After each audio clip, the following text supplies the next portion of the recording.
Just বন্ধুরা এই experience নিতে হলে তোমাদের মাইথন আসতে হবে। এ কি লেভেলের ঢেউ বন্ধুরা, জাস্ট দেখো বিশাল ঢেউ। এখানে আসার পরে আমি পড়ে গেছি বিপদ। ওয়েলকাম টু আসানসোল বন্ধুরা। ড্যাম তো রয়েছে আর মাঝখান দিয়ে ছোট ছোট পাহাড় মতো রয়েছে। 3টে ফুচকা 10 টাকা। মা কল্যাণেশ্বরী মন্দিরে তোমাদের সবকিছু দেখালাম। গরম পড়ছে না, গরমের লেভেলটাই আলাদা।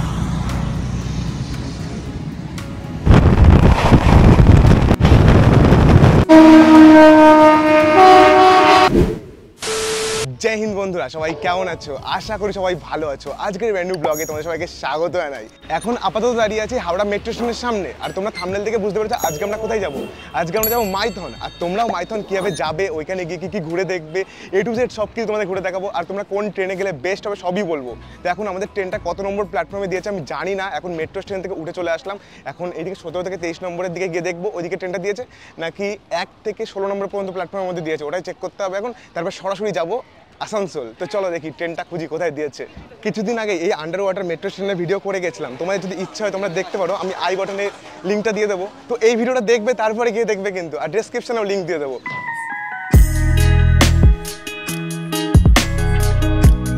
বন্ধুরা আমাদের ট্রেন হাওড়া দারভাঙ্গা এক্সপ্রেস 9 নম্বর প্ল্যাটফর্মে দিয়ে দিয়েছে। আর এই হচ্ছে S5, আমাদের সিট হচ্ছে S5 এর 79 আর 75।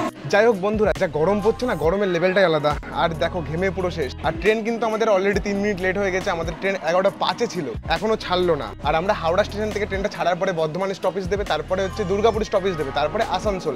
নির্ধারিত সময় থেকে 5 মিনিট লেটে আমরা হাওড়া স্টেশন থেকে ছেড়ে যাচ্ছি। আর আমাদের নেক্সট স্টেশন হচ্ছে বর্ধমান।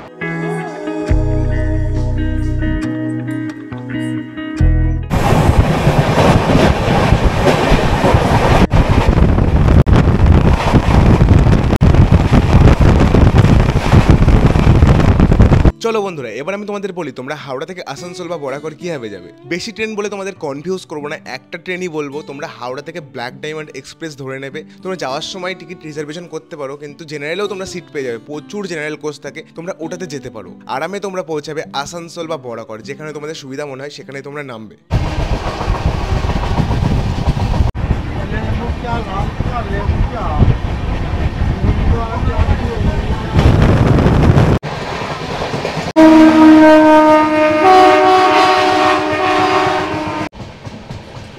যাই হোক বন্ধুরা, ট্রেনটা 5 মিনিট লেটে ছেড়েছিল, কিন্তু সঠিক টাইমে আমরা আসানসোল এসে পৌঁছালাম। আসানসোল কেবিনের কাছে দাঁড়ালো যতদূর আমি দেখলাম। তো কিছুক্ষণ পরে আমরা আসানসোল পৌঁছে যাবো। আর গরমটা যা পড়ছে না, পুরো লেভেলের গরম পড়ছে। ওয়েলকাম টু আসানসোল বন্ধুরা, আমরা চলে আসলাম আসানসোল। এখন আমি যাব তরুণদার কোয়ার্টারে।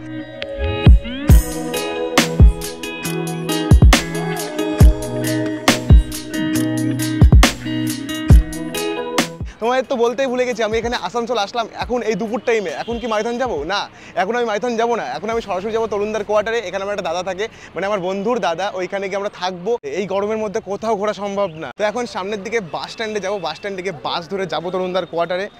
আর আসানসোল শহরটা কিন্তু অনেকটাই সুন্দর লাগছে, পরিষ্কার পরিচ্ছন্ন, কোনো জায়গায় কোনো রকম কোনো নোংরা টোংরা দেখিনি।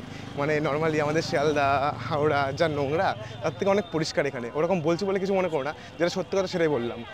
সো যাই হোক, এখন আমরা বাস পেয়ে গেলাম। ডাইরেক্ট নিউ টাউনের বাস পাইনি, এখন চিত্রাপুর হয়ে আমাদের যেতে হবে। ওইখান থেকে নামার পরে টোটো হয়তো বা অন্য কিছু করে যেতে হবে। চলো বাসের মধ্যে উঠি। আর যা গরম পড়ছে কি বলবো, এখানে লেডিস টেডিস সিস্টেম নেই তো। হে, আমরা কি দুজন শুধু বাসের মধ্যে? তো চলো দেখি, বসি। সেই গরম পড়ছে।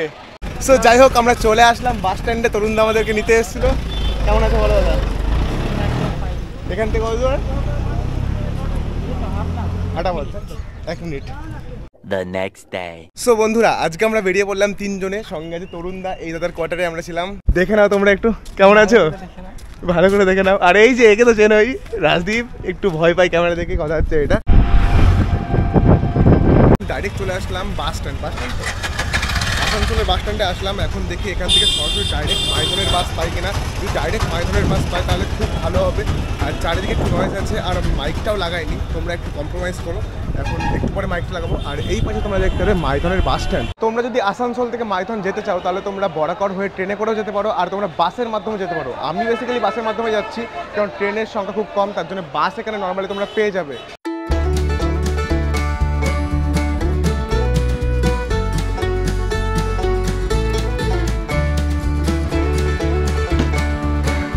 সো বন্ধুরা, এই গরমের মধ্যে চলে আসলাম এখন মা কল্যাণেশ্বরী মন্দিরের কাছে। এই পাশে দেখলাম মন্দিরটা রয়েছে। আর তোমরা মন্দিরের চারিপাশ দিয়ে অনেক দোকান দেখতে পাবে, যেখান থেকে তোমরা সবকিছু কিনে নিয়ে গিয়ে ভিতরে পুজো করতে পারো। তো এখন আমরা তিনজনের সামনে যাব, মন্দিরের ভিতরে ঢুকে দেখবো আর কি আছে সবই তোমাদের দেখাবো। আর এই মন্দিরটা আমি যতদূর দেখে জানতে পারলাম, মানে উইকিপিডিয়া থেকে পড়ে জানতে পারলাম, এটা 500 বছরেরও বেশি পুরনো মন্দির। আর এখানে আগে মানুষ বলিও দেওয়া হতো। এই দেখো মন্দিরের গেটটা এরকম কিছু তোমরা দেখতে পারবে, লেখা আছে শ্রী কল্যাণেশ্বরী মন্দির। তোমরা মন্দিরে ঢোকার সময় চারিপাশ দিয়ে প্রচুর দোকান দেখতে পারবে। এখানে দেখো পেছনে ফুলের দোকান রয়েছে, মিষ্টির দোকান রয়েছে, এখান থেকে তোমরা কিনে নিয়ে পুজো করতে পারো।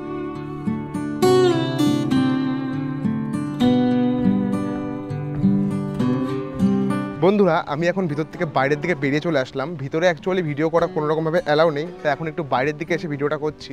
মানে জায়গাটা এটুকু বলতে পারি অসাধারণ। আর মন্দিরের ভিতরে যে ঠাকুরটা রয়েছে না, ওটা একটা পাথর রূপে ঠাকুরকে পুজো করা হয় আর অনেকটাই জাগ্রত। তোমরা এখানে এসে মনোবাঞ্ছনা করতে পারো, সব শুনেছি পূর্ণ হয়। আমিও কিছু মনের আশা মায়ের কাছে জ্ঞাপন করলাম, দেখি মা কি করে। মা কল্যাণেশ্বরী মন্দিরে তোমাদের সব কিছু দেখালাম। এবার আমরা দেখতে যাবো মাইথন ড্যাম, যেটা এখানকার মেন আকর্ষণ। তো চলো এবার সময় নষ্ট করবো না, এখানে সরাসরি যাবো মাইথন ড্যাম দেখতে। এই পাশে রয়েছে, তো চলো দেখি যাই।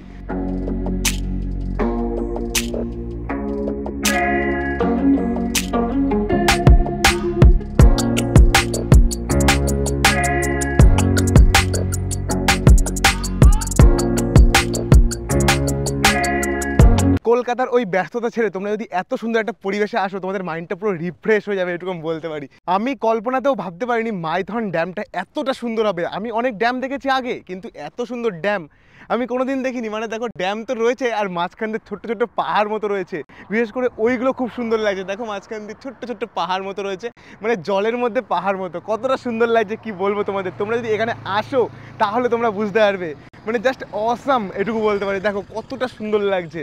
আর এখান থেকে সানসেটটা হয়, মানে কি বলবো অসাধারণ লাগে। আর এই পাশ থেকে সানরাইজটা হয়, মানে যখন সানসেট হবে তখন তোমরা দেখবে এখানে কত সুন্দর লাগবে। আমি এখনও আছি সন্ধ্যা পর্যন্ত এখানে, মোটামুটি তোমাদের দেখাবো অনেক কিছু ঘুরে ঘুরে।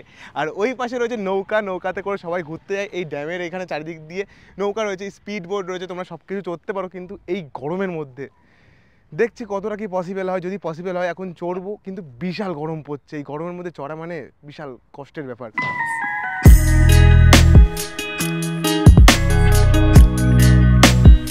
তোমরা যখন আসবে তোমাদের এইখানে নামিয়ে দেওয়া হবে। এখানে নামার পরে তোমরা দেখতে পারবে এখানে প্রপার একটা টুরিস্ট স্পট রয়েছে। আর তোমরা এই পাশ দিয়ে নিচের দিকে নেমে গেলে তোমরা বোটিং যেইখানে করানো হয় সেখানে তোমরা পৌঁছতে পারবে। আর এই পাশে একটা পার্কিং, এই পাশে একটা এরিয়া রয়েছে যেখানে সবাই গিয়ে সবাই রেস্ট নেয়। আর এই সামনের দিকে রয়েছে ড্যাম। এখানে আসার পরে আমি পড়ে গেছি বিপদে। আমি একা বোটিং করব, ওরা দুজনই ভয় পায়, ওরা বলছে বোটিং আমি করব না। আর একা বোটিং করতে গেলেও 500 টাকা মিনিমাম দিতে হবে। মানে কি বলবো, কাদের সঙ্গে এসছি কিছু বলার নেই। দেখো এখানে এত সুন্দর জায়গায় যদি বোটিং না করা হয় কি করবো বলো তো, কিছু বলার নেই। আর দেখো এখানে জলটা কিন্তু অনেকটাই ক্লিয়ার, একদম নিচে পাথর দেখা যাচ্ছে, কতটা ক্লিয়ার দেখো। আর সামনের পরিবেশটা অসাধারণ লাগছে। আমি ওই পাশে গেছিলাম ঘুরতে ঘুরতে, তো এই পাশে আসার পরে একটু ডিসাইড করলাম আমি একটু বোট রাইড করে আসি। তো তোমাদের একটু শুনে জানিয়ে দেবো কেমন কি এখানে প্রাইসিং রয়েছে। একটু প্রাইসিংটা বলে দিন একটু, কেমন কি এখানে। 3টা স্পট আছে বলে দিচ্ছি। একটা লক গেট আছে, একটা ছোট দ্বীপ আছে, একটা বড় দ্বীপ আছে। 3টে স্পট ঘুরলে আপনার 1200 টাকা আছে। আর সিঙ্গেল স্পট যদি ঘুরবেন 300 থেকে স্টার্ট আছে, 300, 400, 500। আর 3টে সঙ্গে ঘুরলে 1200। আর স্পিড বোট যদি ঘুরবেন তাহলে পার পার্সন হিসাবে আছে, যেমন 4 জনে যদি যায় তাহলে 600 আছে, 6 জনে যদি যায় তো 800 আছে। আর যদি শেয়ারিংয়ে যায় তাহলে 100 টাকা পার হেড আছে। হ্যাঁ শেয়ারিং। বন্ধুরা মাইথন আসবো বোটিং করবো না, এটা কি হতে পারে? অনেক চিন্তা ভাবনা করলাম, তারপরে এই টিকিটটা কাটিয়ে নিলাম 300 টাকা পার পার্সন। আমি আর রাজদীপ 600 টাকাতে কাটিয়ে নিয়েছি টিকিট। জাস্ট এখানে ঢেউগুলো দেখো কত জোরে জোরে আসছে এখানে ঢেউগুলো। আর এই পাশে রয়েছে ড্যাম, আর ওই সামনে আইল্যান্ডে আমাদের নিয়ে গিয়ে নামিয়ে দেওয়া হবে। আর আশা করি এই যে নৌকাগুলো রয়েছে না, এই নৌকাতে করে আমাদের নিয়ে যাওয়া হবে। জাস্ট দেখো অসাধারণ লাগছে সামনে থেকে দেখতে। বন্ধুরা লাইফ জ্যাকেটটা পরে নিয়েছি আর আমাদের নৌকাটাও ছেড়ে দিল। এখন আমরা ওই দূরে একটা দ্বীপ মতো রয়েছে ওইখানে যাব। তোমরা এখানে 3টে পয়েন্ট ঘুরতে পারো। ওই পাশে একটা দ্বীপ রয়েছে, এই পাশে একটা দ্বীপ রয়েছে, আর এই পাশে লক গেট রয়েছে।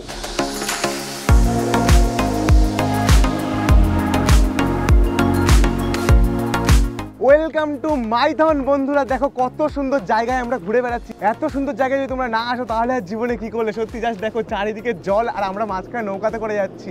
আর কি বলবো, জাস্ট অসাধারণ লেভেলের এই জায়গাটা। মানে সত্যি আমি ভাবতে পারিনি মাইথন এই জায়গাটা এত সুন্দর হবে। আর যার ঢেউটা আসছে না, যখন ঢেউটা এখানে আসছে তখন পুরো নৌকা কাঁপিয়ে দিয়ে যাচ্ছে। আর দেখো এবার দেখো ঢেউটা কেমন, ওরে ঢেউ সেরা। একটু আগে স্পিড বোটটা গেল, ওর জন্য ঢেউটা আসছে। আর আমরা ওই পাশে ওই দ্বীপটাতে যাবো, জাস্ট অসাধারণ সত্যিই। মানে এত সুন্দর জায়গার ভিডিও তোমাদের দিচ্ছে, একটা লাইক করে দাও। লাইক করলে কি হয় বলো, লাইক করে চ্যানেলটাকে সাবস্ক্রাইব করে দাও। এত সুন্দর সুন্দর জায়গার ভিডিও তোমরা দেখতে পারবে আমার চ্যানেলে।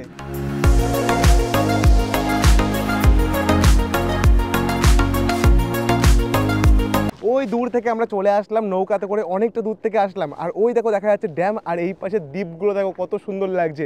সামনে যে সবাই স্পিড বোটে করে যাচ্ছে আর জাস্ট অসাধারণ লাগছে। এই দেখো বন্ধুরা, এই দ্বীপটাতে আমরা চলে আসলাম। এই দ্বীপটাতে আমরা অল্প সময়ের জন্য নামবো, আর ওইখানে একটা ফুচকা স্টলও রয়েছে। আমরা এখন চলে আসলাম একটা নির্জন দ্বীপ, মানে চারিদিকে রয়েছে জল, আর এখানে রয়েছে ফুচকা স্টল। ফুচকা খাবো না, হতে পারে? 3টে ফুচকা 10 টাকা। এই মাঝখানে, দ্বীপের মাঝখানে পাওয়া যাচ্ছে, নেবে তো অবশ্যই। 10 টাকা হয়ে গেছে।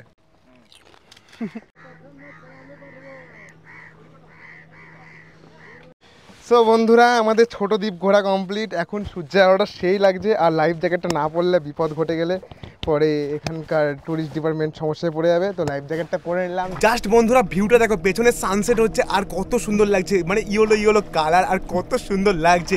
মানে এই অনুভূতিটা তোমরা শুধু মাইথনে আসলেই পাবে। আর এত সুন্দর ক্লিয়ার জল। একটু আগে আমরা পেছনের দ্বীপটাতে ঘুরে আসলাম, আর এখন যেতে মন বলছে না এখান থেকে। কতটা সুন্দর লাগছে বলো তো বন্ধুরা, তোমরা ভিডিওর মাধ্যমে তো বুঝতেই পারছো। আর এত সুন্দর সুন্দর ভিডিও তোমাদের করে দেখাচ্ছে, একটা লাইক তো হয়েই যায়। লাইক করে চ্যানেলটাকে সাবস্ক্রাইব করে দাও।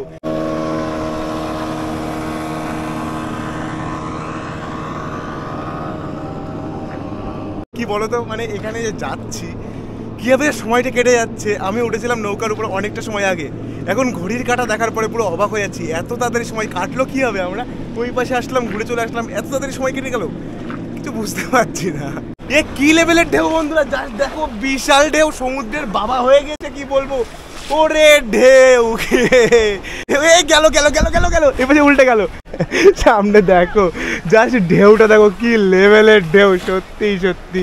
সো বন্ধুরা, আজকের ভিডিওতে আমি তোমাদের দেখলাম তোমরা কলকাতা থেকে মাইথন কিভাবে আসবে, আর এখানে এসে কি কি ঘুরে দেখবে। আশা করি তোমাদের ভালো লেগেছে। যদি ভিডিওটা একটুও ভালো লেগে থাকে তাহলে তোমরা চ্যানেলটাকে সাবস্ক্রাইব করে বেল আইকনটা অবশ্যই প্রেস করে দিও, আর একটা লাইক করে দিও। এত সুন্দর সুন্দর ভিডিও তোমাদের করে দেখাচ্ছি। তো চলো দেখা করছি নতুন কোনো ভিডিওতে। আজকের মতো এইটুকুই, টাটা।